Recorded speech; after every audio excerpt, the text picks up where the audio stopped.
Bonjour! Bonjour tout le monde. Aujourd'hui, nous allons nous intéresser à l'une des batailles les plus importantes de l'histoire de France, la célèbre bataille de Marignan de 1515, dont je suis sûr quasiment tout le monde connaît de nom, sans pour autant se souvenir pourquoi. On va donc voir pourquoi cette bataille est si connue, et est considérée comme un événement majeur des temps modernes, surtout en France. Mais tout d'abord, contexte. La bataille de Marignan a lieu durant les guerres d'Italie, série de guerres de 1494 à 1559, opposant le royaume de France à la quasi-totalité des puissances européennes de l'époque. Durant cette époque, l'Italie est morcelée en différents États. République de Venise, Duché de Milan, Royaume de Naples, État du Pape, etc. En 1494, le roi de France Charles VIII revendique le royaume de Naples, où régnaient ses ancêtres. Il tente d'abord une approche diplomatique pour récupérer le trône napolitain, mais en voyant que c'est un échec, il lance une expédition militaire pour obtenir le royaume de Naples, ce qui lance les guerres d'Italie. Ça va péter.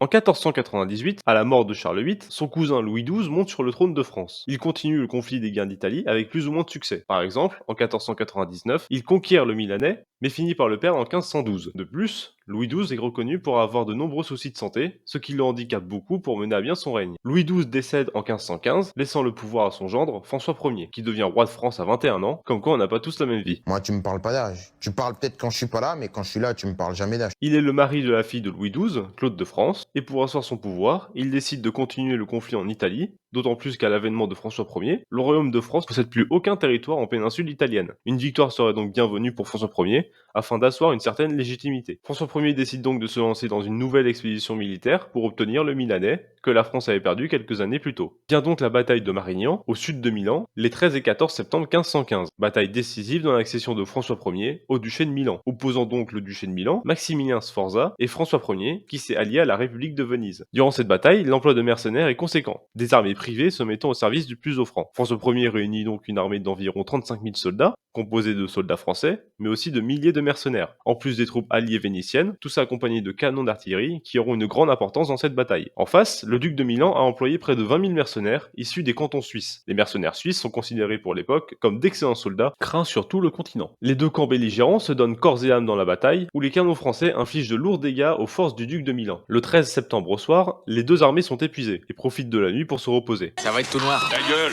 Le lendemain, avec le soutien des troupes vénitiennes, l'armée de François Ier réussit à vaincre les forces milanaises, ce qui permet à François Ier de continuer son avancée vers Milan et d'obtenir le titre de duc de Milan en octobre 1515. Mais pourquoi cette bataille est si connue? D'abord car c'est une date facile à apprendre. 1515, 1515, c'est facile à retenir. Logique. Mais surtout, c'est à l'époque l'une des batailles les plus sanglantes de l'histoire, faisant près de 15 000 morts, et l'utilisation des canons marque les esprits, de par leur capacité de destruction, chamboulant les méthodes stratégiques et tactiques des conflits militaires. Cette bataille décisive est vécue comme un profond traumatisme pour les confédérés suisses. Fin novembre 1515, ils signent avec la France un traité de paix perpétuelle, prélude à une neutralité qui fera de la Confédération suisse, autrefois une grande puissance militaire, à un modèle de pacifisme et de neutralité militaire, idée bien ancrée dans les esprits, même aujourd'hui. Cette bataille de Marignan permet aussi à François Ier de s'imposer comme un leader fort, favorisant l'idée qu'il est un jeune roi puissant, charismatique et guerrier, avec son surnom encore donné aujourd'hui de roi chevalier. La victoire de François Ier à Marignan a donc des répercussions politiques et diplomatiques considérables, elle consolide la position de la France en Europe et ouvre la voie à une période de rayonnement culturel et artistique, connue sous le nom de Renaissance française. Par exemple, Léonard de Vinci s'installe en France quelques mois après la bataille de Marignan, début 1516. Enfin, cette victoire française est une date fondatrice de l'élaboration d'un roman national, le sentiment d'appartenance à une nation, qui émerge durant la Troisième République. Bien que la bataille de Marignan soit une grande victoire française, le règne de François Ier ne se limite pas qu'à ça. Le souverain français connaît aussi des périodes de crise. 10 ans après Marignan, en 1525, a lieu la bataille de Pavie, qui est un fiasco total pour le roi de France, qui finit capturé et prisonnier. Et le royaume de France devra payer une énorme rançon, en plus de céder des territoires, comme le duché de Milan, acquis 10 ans plus tôt, qui redevient un territoire du Saint-Empire romain germanique, à la tête du plus grand rival de François Ier, Charles Quint. C'est aussi durant le règne de François Ier qu'a lieu l'un des événements religieux les plus importants de l'histoire moderne, la réforme protestante initiée par Martin Luther en 1517. Par cette réforme religieuse, Martin Luther initie le courant chrétien protestant, s'opposant au dogme traditionnel catholique, entraînant une division au sein de la chrétienté occidentale, remettant en question l'autorité de la religion et de l'église de l'époque. Tout cela provoquant à terme une série de guerres particulièrement violentes, les guerres de religion, de 1562 à 1598. Mais ça, c'est une autre histoire. J'espère que cette vidéo sur la bataille de Marignan vous a plu. Si tel est le cas, n'hésitez pas à mettre un pouce en l'air, à laisser un commentaire et à vous abonner à la chaîne pour ne pas manquer de futures vidéos. Sur ce, à plus!